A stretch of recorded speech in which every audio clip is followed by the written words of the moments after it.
네, TBS 교통방송을 지원하는 그 서울시의 지원을 폐지하는 서울시의 조례안이 어제 서울시 의회를 통과했습니다. 그러므로 인해서 조금 관심을 받고 있는 건 그렇다면 좀 논란이 되어 왔던 TBS 교통방송의 김어준의 뉴스공장 이 존폐가 어떻게 되느냐 먼저 이 부분으로 올라가고 있는데요. 김어준의 뉴스공장에서 김어준 씨가 그동안 했던 발언을 저희가 좀 모아봤습니다. 먼저 영상 하나 보시죠.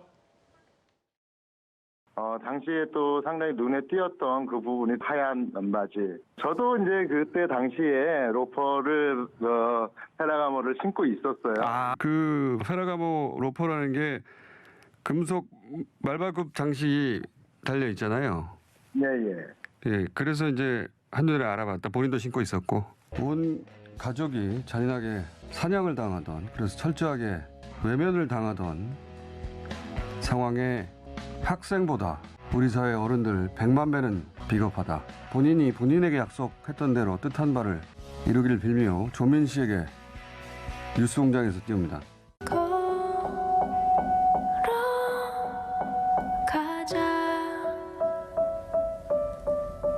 처음 약속한 나를 데리고 가자. 마침 대검에서 불과 그 2주 전에 마약과의 전쟁 한동훈 장관이 선포했거든요. 그 우선순위가 달라졌다고 할 때 그 안배를 그쪽에 둔 거 아닙니까 혹시?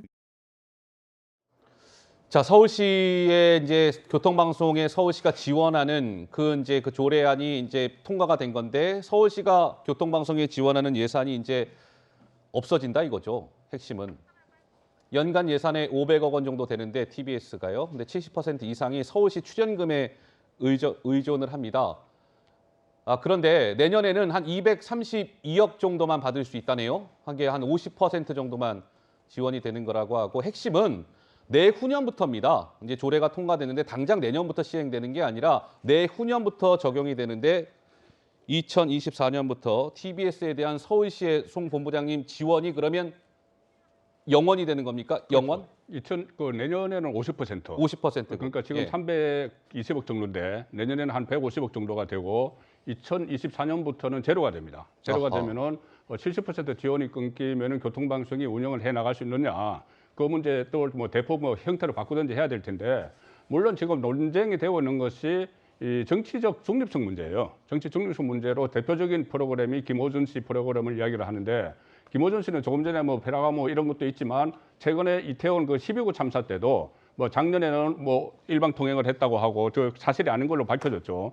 그리고 또 이 마약 사범 단속을 하느라고 이런 그 참사에 대처를 못했다. 이런 여러 가지 가짜 뉴스 같은 것들을 많이 쏟아냈기 때문에 이 정치적 편향적인 문제가 되는 것인데 결국은 앞으로 남은 그러니까 조례를 폐지를 했지만 서울시 의회에서 새로운 조례를 만들면은 그것은 또 검토를 할 수 있다고 했어요. 예. 그러니까는 이 정치적인 부분에서 좀 탈색을 하고 원래 교통방송 기능 이쪽으로 가게 되면은 새로운 조례를 만들어서 또 어느 정도 운영을 할 여지는 남겨둔 거죠. 자, 뭐 이제 서울시의 지원이 내후년부터는 교통방송에 이제 영원히 이제 뭐 그래서 지원을 안 한다 이거죠. 이와 관련해서 어제 사실 이 조례안이요, 서울시 의회에서 통과가 됐는데 서울시 의회에서 좀 시끄러웠던 모양입니다. 그 영상도 잠깐 보고 가시죠. 폐지 조례안의 발의 목적은 TBS의 기능 정상화가 아니라 한마디로 이 조례는 제사 권력이라고 불리우는 언론의 독립과 자유를 날려버리는 것이고 TBS 종사자 353명의 삶의 터전을 날려버리는 것입니다. 도대체 왜 이렇게 급하게 조례안을 통과시켜야만 하는 것입니까? 가정 능력이 결여된 서울시 출연기관의 개혁을 위한 불가피한 결정이었음을 밝힙니다. 토론 원수를 정하였으니 의원 여러분의 양해를 부탁드립니다. 사항 서울특별시 미디어 유설 정책 사항은 가결되었음을 선포합니다.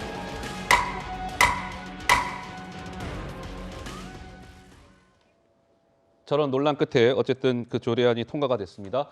그런데 국민의힘에서는 김어준 씨의 고액 출연료를 문제 삼고 있죠. 1회 출연료가 김어준의 뉴스공장을 김어준 씨가 진행하면 한 번 방송하면 한 200만 원 정도 된답니다. 박원순 전 시장 임기 동안만 출연료로 23억 원에 가까운 금액을 수령했다. 박원순 전 시장의 임기 동안 한 5년 정도를 얘기하는 것 같아요. 23억을 받았다. 김어준 씨는 내가 공직자도 아닌데 오버들 하지 마시오. 저렇게 많이 받았습니까? 연봉으로 따지면 대략 1년에 5억 정도가 되는데요. 예. 이것도 1회 200만 원을 주기 위해서 TBS가 편법으로 꼼수를 썼습니다. 자체 내규에서 라디오 진행자에게 줄 수 있는 금액 상한선이 200만 원이 안 되기 때문에 이걸 유튜브나 뭐 TBS 채널 뭐 200 몇 번 틀면 나올 겁니다. 아마 서울시에서. 동시에 송출 보이는 라디오를 하면서 TV 진행자로서의 출연료까지 여기다 얹어준 겁니다. 그러니까 이런 편법에 편법까지 더했으면서 이 회당 출연료 200만 원이라는 거액을 맞춰줬는데 사실 정치적 편향성에 대한 지적은 계속해서 불거져 나왔죠. 그러니까 지난 4.7 재보궐에서 오세훈 시장이 당선되고 이번에 6.1 지방선거에서 서울시의회까지 압도적으로 국민의힘이 다수로 바뀌었는데 과연 자정 노력을 했느냐.